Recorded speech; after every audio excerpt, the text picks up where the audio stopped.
आज के इस वीडियो में हम संविधान के बुनियादी संरचना सिद्धांत पर चर्चा करेंगे। बुनियादी संरचना का सिद्धांत संविधान में संशोधन करने की संसद की शक्ति को प्रतिबंधित करता है, यदि इससे इसके मौलिक ढांचे को खतरा हो। यह सिद्धांत सुप्रीम कोर्ट के विभिन्न निर्णयों से उभरा, जो संपत्ति के अधिकार और 1951 के पहले संवैधानिक संशोधन अधिनियम से शुरू हुआ। शंकरी प्रसाद मामले 1951 में सुप्रीम कोर्ट ने कहा कि संसद मौलिक अधिकारों सहित संविधान के किसी भी हिस्से में संशोधन कर सकती है। सज्जन सिंह मामले 1965 में न्यायालय ने संसद की संशोधन शक्ति को दोहराया, लेकिन कुछ न्यायाधीशों को मौलिक अधिकारों में कटौती के बारे में आपत्ति थी।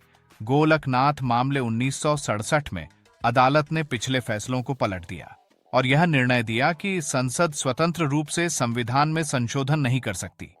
केशवानंद भारतीय मामले 1973 में न्यायालय ने संसद की संशोधन शक्ति को बरकरार रखा और बुनियादी संरचना अवधारणा पेश की। मिनर्वा मिल्स केस 1980 में न्यायालय ने बुनियादी ढांचे के हिस्से के रूप में न्यायिक समीक्षा के महत्व पर जोर दिया। बाद में वामन राव केस 1981 में केशवानंद फैसले के बाद बनाए गए कानूनों की चुनौतियों को सीमित करते हुए संभावित ओवररूलिंग का सिद्धांत पेश किया गया था। हालांकि इसे सटीक रूप से परिभाषित नहीं किया गया है। इसमें लोकतंत्र, संघवाद, धर्मनिरपेक्षता जैसे संवैधानिक सिद्धांत शामिल हैं। अब इस पर चर्चा करते हैं कि यह सिद्धांत इतना महत्वपूर्ण क्यों है। यह सिद्धांत संवैधानिक आदर्शों को कायम रखता है, संवैधानिक सर्वोच्चता की रक्षा करता है और शक्तियों के पृथक्करण को संरक्षित करता है। सबसे महत्वपूर्ण बात यह है कि यह मौलिक अधिकारों की रक्षा करता है और संविधान को अनुकूलनीय बनाता है। हालांकि कुछ लोगों का तर्क है कि यह शक्तियों के पृथक्करण में हस्तक्षेप करता है।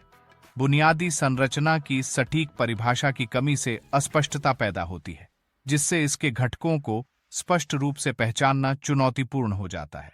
हाल ही में इस सिद्धांत को उन मामलों में नियोजित किया गया है जिन्हें कुछ लोग न्यायिक अतिरेक के उदाहरण के रूप में देखते हैं। उदाहरण के लिए 2014 के राष्ट्रीय न्यायिक नियुक्ति आयोग अधिनियम को सुप्रीम कोर्ट ने रद्द कर दिया था। बुनियादी संरचना सिद्धांत भारत में स्थायी संवैधानिक सिद्धांतों को मूर्त रूप देते हुए आशा की किरण बना हुआ है। इसके घटकों और सीमाओं पर बहस तार्किकता को दर्शाती है और भारत के लोकतांत्रिक लोकाचार की पुष्टि करती है। धन्यवाद।